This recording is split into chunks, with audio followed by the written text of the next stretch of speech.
gonna be a great evening. And the reason why is because I've compiled a list of cards that I want to show everyone before we start the stream off. That I think if you're playing like on a budget, if you're trying not to use a lot of your SRs on staple cards and a lot of your URs on staple cards, which I think you should do. I think I have some cards for you. I think I have the perfect cards for you. Unfortunately, there's no draw power in this because I don't think they're gonna make any like low rarity draw power that's really generic. I thought duality would have been it, but I guess not.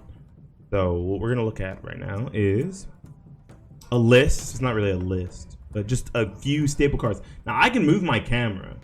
We can actually see how many gems how much stuff I have. I have a lot of resources that aren't ultras, right? I still have, I don't know, 2 play sets of whatever supers I want, and I have 0 ultras.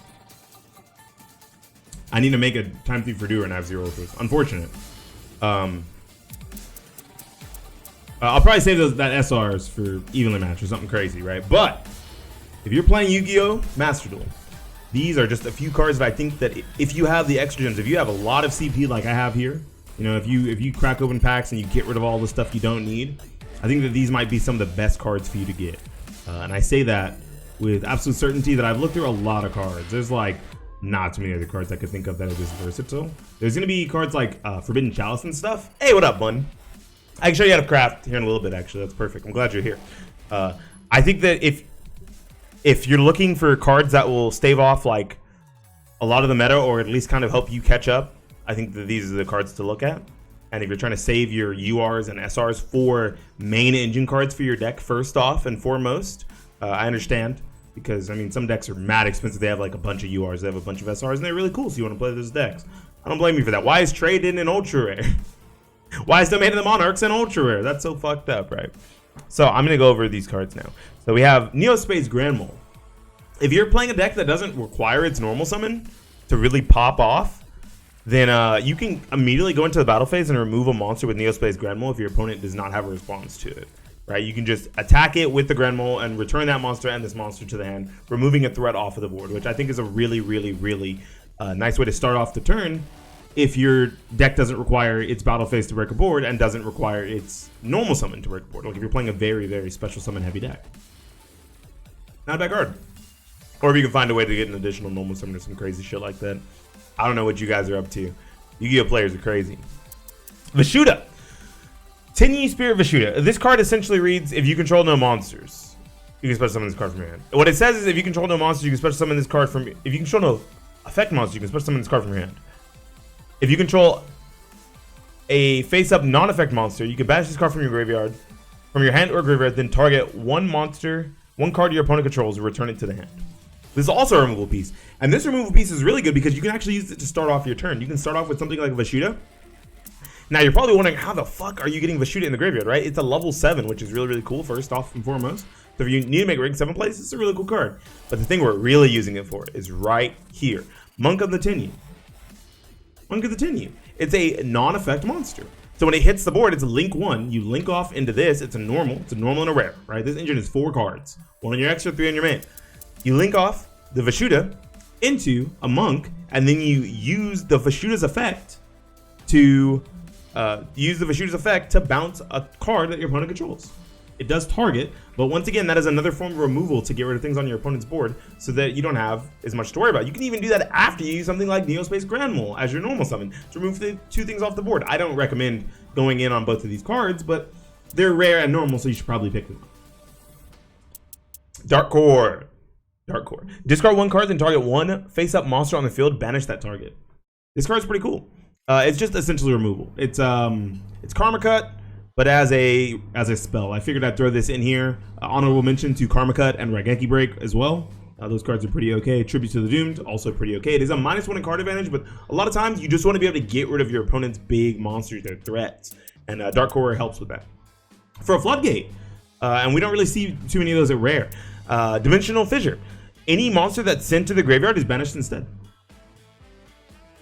That's dope. 1, I think this actually stops any hand trap that says discard or send this card to the graveyard as cost. If it says send this card to the graveyard, you actually can't use it on Dimensional Fissure because it won't go to the graveyard. That's how the rulings work in Yu-Gi-Oh! If it says discard this card, you're fine to use it. But if it says send this card to the graveyard, it is not actually activatable under Dimensional Fissure, which means I believe, if I'm not mistaken, let's go ahead and look at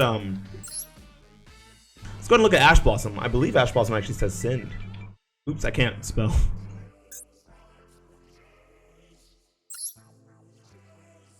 I can't spell. There we go. Let's look at Ash Blossom. I believe Ash Blossom says discard. Okay, Ash Blossom says discard, but there are a few that say send this card to the graveyard, and those ones that do really get beat up pretty hard by a card like Dimensional Fissure. For some backer removal, because I'm sure you guys are all getting hit by Magic Cylinders and Mirror Forces and Torrential Tributes and all that stuff, right? And all the crazy backer that everyone's playing in low ranks. Mystical Space Typhoon. You actually get 3 of these from one of the starter decks. I can't remember which one. I believe it's the Link one. From the Link starter deck, the one that you get at the very beginning of the game, right as you're getting out of the tutorial, you get 3 Mystical Space Typhoon. That deck has the most worthwhile card, specifically this card, and it's a rare. Alright, instead of spending 90 CP, try to get it from the starter deck. If you don't, you're going to have to try to go back and get the starter later, or you can just spend the CP, pick yourself up 3 copies, whatever, no problem. Book of Moon. This card is the most versatile -1 in all of Yu-Gi-Oh! And this used to be one of the most powerful cards in the game to the point where it was limited to 1. This and Mystical Space Typhoon at some point were both limited to 1 in the TCG. I'm not sure about the OCG, but they used to be limited to 1. This card lets you kind of stop synchro plays, lets you stop link plays, exceed plays, lets you stop attacks, right? This card is really versatile, lets you book monsters, lets you flip monsters face down on your side of the field to dodge removal if it says destroy and face a monster, right? This is a very versatile card, and I think that you should pick it up. Forbidden Chalice. This is a quick play form of effect negation on your turn, which means if your opponent wants to go in on something like a boss monster, like a Great Shogun Shien, or something that negates your monster's effect when you summon something, you can Forbidden Chalice it on summon, or you can Forbidden Chalice it after they activate, so that they've wasted their activation for the turn, right? So that they have to play out another card to try to, you know, play around that, making them waste more resources, or you just shotgun and start a turn. No problem, either way, right? This card is actually really good against VFD, very fun dragon. True King of all calamities. If you have this in your draw phase, it is no longer coin toss. You just Chalice the VFD as long as they do not have a backup card to protect it. Nice. Torrential Tribute. We're on to the traps. Torrential Tribute. I really like this card. A lot of people are going to be overextending, going to be going for crazy combos. Going to be summoning when they don't have to. Try to get extra damage. And even if they don't, this card is phenomenal. This is Dark Hole as a trap, which is really good. I like that it's a rare. Dark Hole is a super. But this is a rare. That's really good. A lot of trap decks should be playing this. I think every trap deck. If you're a trap deck, you should probably be playing this card because the combo decks be going crazy. Sometimes you can torrential a combo deck once and it won't stop. Sometimes you need a second card, right? Like a second torrential. Or something like a bottomless trap hole, which is a normal. Once again, both of these cards used to be limited to 1 in the TCG. Bottomless trap hole and torrential, also along with the next card we're going to talk about. This card just destroys and banishes a monster that has 1500 or more attack. If it's summoned, there is no other requirement. So this has to be on the summon of the monster, but it can stop Link monster over 1500, normal summons over 1500, special summons over 1500, exceed summons, synchro summons, ritual summons, fusion summons. You see where I'm going with this? This can literally stop any type of monster in the game as long as it is not destruction immune on summon, and it's a normal card. Very good. Compulsory evacuation device also used to be limited to 1. Now, this card I really like, right? So the same way I mentioned Book of Moon to be able to stop Link plays and exceed plays and synchro plays, I think this card does the exact same thing but better. 1, you can also return your monsters to hand, which is a fine thing to do, right? If you have some sort of crazy card that's going to get you like +2, +3, right? Then you can actually make card advantage off of it. Otherwise, what you want to use this for is when your opponent goes in on a Link monster. 3 material Link monster, 2 material Link monster, a synchro monster, 3 material synchro monster, 3 material exceed monster, 2 material exceed monster, right? A fusion monster, they have to use a fusion spell, and 2 monster, a fusion spell, and 3 monsters from their hand. When they're losing that much card advantage, and you can stop it all with 1 card, powerful, extremely powerful. This isn't as good as it used to be, but it's still a really good card to start off with. Yes, essentially, I think you're understanding. Glad you get it.